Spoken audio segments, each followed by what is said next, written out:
of 2014 under Kelsey over there. It's been amazing. And this Jamberry journey of mine has been probably a lot like yours, nothing but a wild ride with many, many peaks and many valleys. And I'm here today, I want to talk to you guys about your attitude and then how it affects not only your Jamberry journey, but your life as a whole. So kind of to kick it off, I'm going to share a personal story with you guys. It's very dear to my heart, and it's really changed my entire course of life. Many years ago, I was in the middle of Norway. I was on a mission trip. I was walking all alone in the field. I had just become a Christian. And I prayed. All the time! I prayed the most radical prayer of my life. God, I don't want to be normal. I don't want an average life. I want an exceptional life. I'm here to say you have to be careful what you pray for. Because as soon as I finished that prayer, my life has been anything but average and anything but normal. So several months I got home from Norway and I met, because don't sound like I'm going to look over there.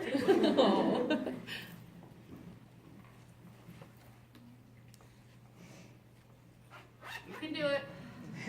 I met a man named Scott, an incredible man, and we fell in love super quickly. We were married shortly thereafter, and I was on the highest of highs. We had our whole life set before us. We were going to have kids, we were going to travel, we were going to do missionary work. It was a fairy tale. 7 short weeks later, Scott died suddenly of a heart attack. I went from my highest of highs to the deepest pit of my entire life.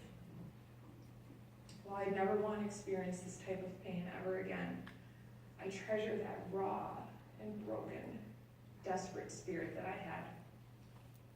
The potential for growth was astounding, and it all hinged on my attitude. I had the choice, and I thought about it daily. Do I live or do I die and be with God? Now I want to share one of the most intimate moments of my entire life with you guys. And I share this story to encourage you, not only to see how your attitude affects your entire life, but encourage you to look deep within yourself and your heart and to realize that you too have the ability to choose joy, no matter what your life looks like on the outside. So we were at the hospital, and Scott had just died. I was sitting by his side, holding his lifeless hand. I laid my head on his chest and sobbed. My entire body was in complete disbelief.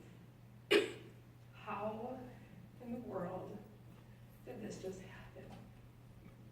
Why me? Now, what came next still shocks me to this day. Out of my mouth uttered words of thankfulness. Out of my heart came joy. And I know this sounds odd and maybe even offensive to some of you in the room. My husband of 7 weeks literally just died in my arms. How can I be thankful and how can I have joy? Now this joy I speak of is not of the earth.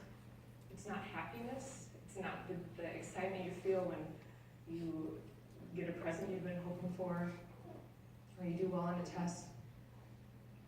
It's joy that comes deep down in your spirit and groans.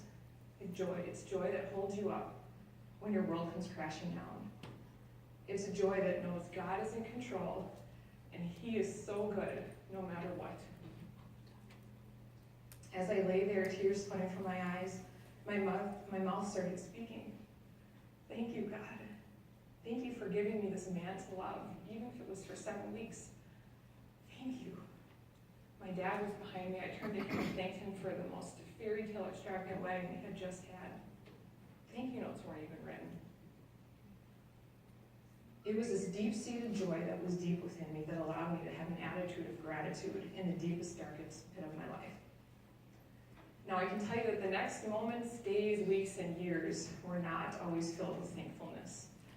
Grief and reality set in, and I found myself struggling daily with the thought of, do I live or do I die? But I quickly realized that every thought that came to my mind was a crossroad. I realized I had a choice to make every single time. I got to choose my attitude. Now, I know this is a super heavy story to share with you, but I believe it will help some of you. Just as walking through it helped me, I know that hearing it will encourage some of you. Life doesn't always stay in that deep valley. There are blessed opportunities that are waiting right around the corner. 3 years after that moment, I got a second chance at life and love. I met and married my best friend Andrew, who also happened to be a widow. Talk about mountaintop experience. We went on to have 4 awesome kids, all after being told we couldn't even have kids. Again, it's just this roller coaster that keeps coming. So, how does this relate to Jamberry? Your Jamberry journey will look a lot like my life story, filled with peaks and valleys. Maybe you've just joined and you're on your high. You're excited to run out of the chute and get going. Maybe you've just returned from the incentive trip. And you're on that mountaintop experience, literally. Or maybe you're in a valley right now. Maybe you can't book a party. Maybe you can't turn your computer on. Maybe you can't log into your dashboard. Maybe you're feeling discouraged, disheartened, and like giving up. And I can tell you that I've been there. And most everyone in this room has been there too. And if you're in that valley right now, you have a choice to make. And it literally hinges on your attitude. Now I want to share something that I learned with you many years ago. It's a little algorithm. And in life, we all have circumstances that are relatively unchanging. These are things that just happen to us. We have no control over it. Then you have your attitude. And that is what you have quite a bit of control over. And that is where the magic happens. So when you take your life circumstances and you add it to your attitude, that in turn affects your experience. I want to give you an example. This just happened yesterday. So I have 4 small kids in my house, and they love to squeeze the shampoo. There's a new shampoo bottle. Anything else? You have another one. So I used to buy several shampoo bottles because I have 3 girls, lots of hair, including myself, and plant them all over our bathrooms just so that we had them when we were ready to go. I only find messes days later and money wasted and frustration. So then I wised up. I thought, I am going to buy 1 bottle of shampoo and 1 bottle of conditioner, and I'm going to regulate it to stay in my bathroom. Well, as you can imagine, as I'm washing hair, I have to move to different bathrooms to wash hair. Now, sometimes I forget to put them back in my bathroom. My husband, who's a very patient man, over the years, it's starting to kind of wear on him a little bit. So yesterday, the shampoo was missing. He came and found me, he's like, can't we just buy another bottle of shampoo? Just keep it in our bathroom. It's not that hard. And so that's kind of his normal response. Yesterday was different.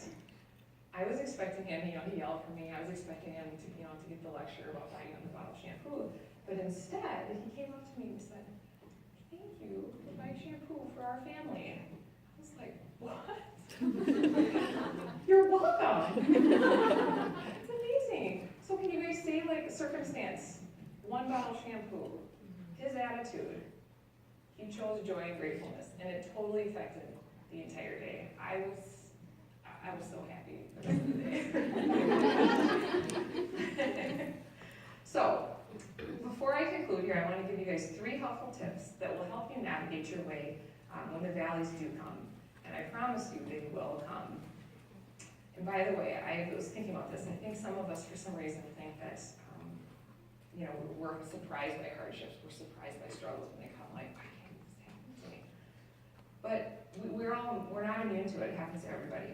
So don't fear. And I am standing for you today that these struggles can change you and refine you and mold you into somebody better. Okay, so here's the first one. Surround yourself with good, solid relationships. For me, that was my faith and my inner circle of friends. These relationships are vital in this life, and you need people that will build you up, push you towards the truth. Gotta love these people in this room. And encourage you when you're down. When you're in the valleys, it's easy to have catastrophic thoughts. I don't know why I'm doing this. I'm the worst at this. I'm not a salesperson. Everybody else is selling. Why can't I? What's wrong with me? We all have them, our little mantras. When it feels like you're drowning and you don't have the strength to take your next step, that's when you need to lock arms with your good friend. Take one tiny step. That's all you need. Get yourself a friend who will speak life into your heart and help you take that next step. The best thing about this company is that that is what they were founded on. Look around the room, make some new friends tonight. Maybe that person is going to be your locked arm friend. Number 2, don't run from hardships. It's human nature to strive after comfort. We like control and we like peace. But if we're so busy trying to run from hardships, we miss out on huge life-changing opportunities. There's great potential for personal growth in the midst of challenges and pain. Number 1, your character is developed. Number 2, you're able to connect with others. And number 3, you have the unique opportunity to empathize with other people who have the exact same hardships. While I'm not proud to say that I was a widow, I've been granted intimate access into other young women's hearts who are breaking over the death of the spouse too soon. I can know what they're feeling, I can know what they're experiencing, more than I had that not happened to me. And that makes me so grateful. Number 3, choose gratitude. Be thankful. Have deep-seated joy even when the rug gets pulled from you. When you find yourself in an uncomfortable situation or a place of unrest, look for an opportunity to be thankful. There literally is always something to be thankful for. You just sometimes need to go and find it. Then you take a step back and watch. See how one small step in the right direction of choosing joy will lead to another, and another, and another. It made me think about a horse and a bit. I've been talking to my kids about that. So there's a tiny, tiny bit in this huge, massive horse. And the rider will tug just to one side and it will move the entire beast. That can be like you. So to summarize, surround yourself with good, solid friendships. Don't run from hardships and choose gratitude. So I want to thank you guys for speaking into your life tonight. And if any of you have any further questions, I would love to chat with you after. Look me up and send me a message. So thanks, everyone.